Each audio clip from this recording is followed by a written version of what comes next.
नंदी मुख श्राद्ध कर जात कर्म सब कीन।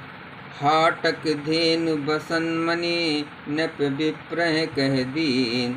फिर राजा ने नंदी मुख श्राद्ध करके सब जात कर्म संस्कार आदि किए और ब्राह्मणों को सोना, गौ, वस्त्र और मणियों का दान दिया। ध्वज पताका तोरण पुर छावा, करि न जाय जहि भांति बनावा। सुमन वृष्टि आकाश ते होई, बम्बनंद मगन सब लोई। ध्वज, पताका और तोरण से नगर छा गया। जिस प्रकार से वो सजाया गया उनका भी वर्णन हो ही नहीं सकता।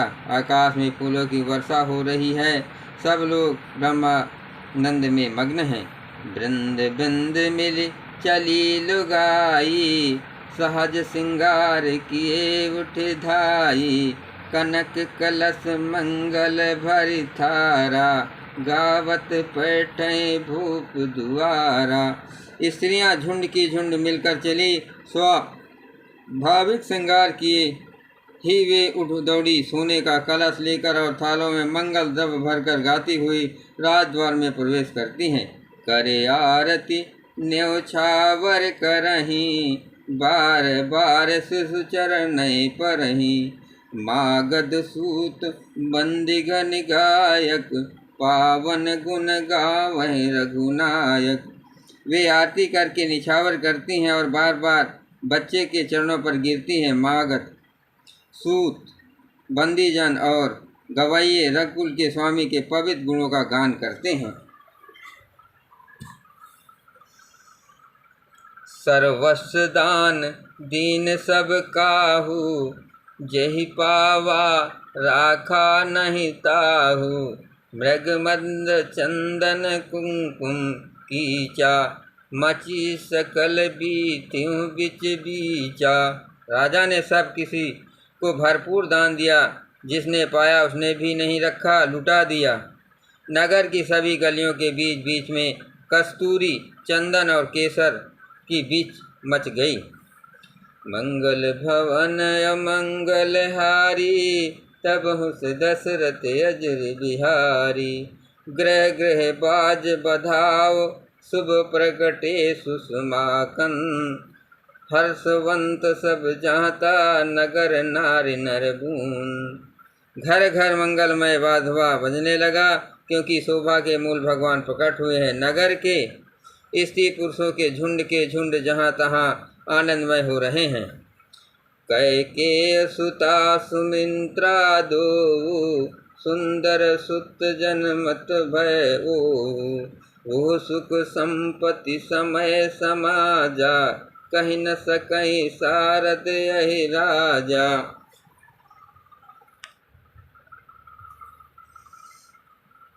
कैकेयी और सुमित्रा इन दोनों ने भी सुंदर पुत्रों को जन्म दिया। उस सुख, संपत्ति, समय और समाज का वर्णन सरस्वती और सर्पों के राजा शेष जी भी नहीं कर सकते हैं।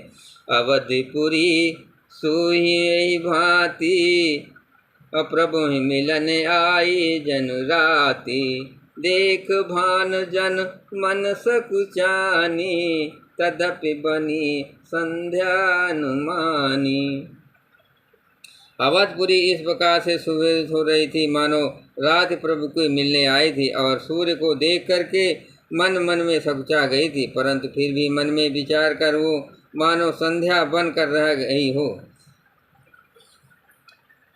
अगर धूप बहु जन अधियारी, उड़ही अबीर मन हो अरुनारी। मंदिर मन समूह जनु तारा, नृप गह कलश सो इंद उदारा।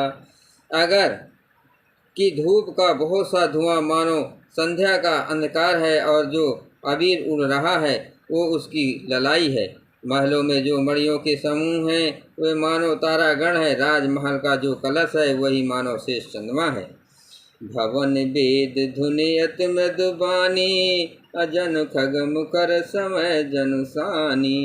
कौतुक देख पतंग भुआला, एक मास तिह जात न जाना। राजभवन में जो अति कोमल वाणी से वेद ध्वनि हो रही थी वही मानव समय के समय अनुकूल सनी हुई पक्षियों की चहचहाट है।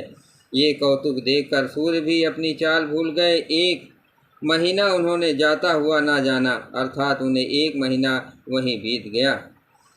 मंगल भवन मंगल हारी, तब उस दशरथ अजुर विहारी। मास दिवस कर दिवस भा, मरम न जानहि कोई।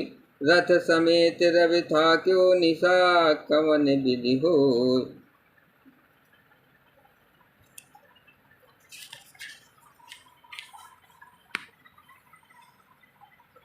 ये रहस्य काहू नहीं जाना, महीने भर का दिन हो गया, इस रहस्य को कोई नहीं जाना। सूर्य अपने रथ सहित वहीं रुक गए, फिर रात किस तरह होती है।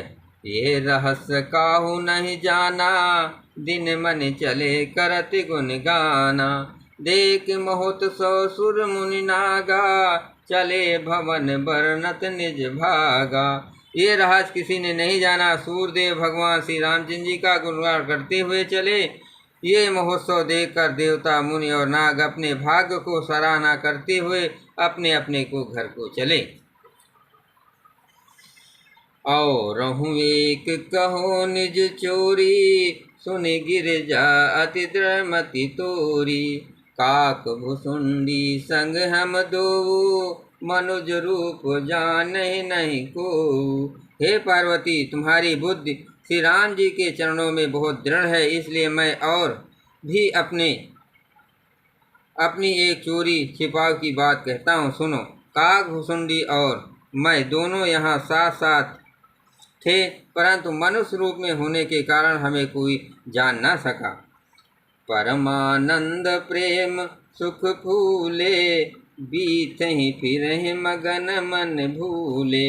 ये शुभ चरित जान पय सोई, कृपा राम कै जा पर होई। परमानंद और प्रेम के सुख में फूले हुए हम दोनों मगन मन से मस्त हुए गलियों में तन मन की सुधि फूले हुए फिरते थे, परंतु ये शुभ चरित वही जान सकता है जिसका श्री रामचंद्र जी की कृपा हो। तेहि अवसर जो जय विधि आवा, दीन भूप जो जय मन भावा। गजरथ तुरंत हेम गोहीरा, दीने नपनाना विध चीरा। उस अवसर पर जो जिस प्रकार आया और जिसके मन को जो अच्छा लगा, राजा ने उसे वही दिया। हाथी, रथ, घोड़े, सोना, गव्वे, हीरे और भांति भांति के वस्त्र राजा ने दिए। मंगल भवन मंगल हारी, तब उस दशरथ अजुर बिहारी। मन संतोषे सबई के, जाता देख असीस। सकल तनय चिरजीव हो, तुलसीदास के। राजा ने सबके मन को संतुष्ट किया। इसी से सब लोग जहाँ तहाँ आशीर्वाद दे रहे थे कि तुलसीदास जी के स्वामी सब पुत्र चारों राजकुमार चिरंजीव दीर्घायु हो। कछुक दिवस बीते यही भांति, जात न जान्यो दिन अरुराती। नामकरण कर अवसर जानी, भूप भूल पठाए मुनि ज्ञानी। इस प्रकार कुछ दिन बीत गए। दिन और रात जाते हुए जान नहीं पड़ते हैं। तब नामकरण संस्कार का समय जानकर राजा ने ज्ञानी मुनि श्री वशिष्ठ जी को बुला भेजा।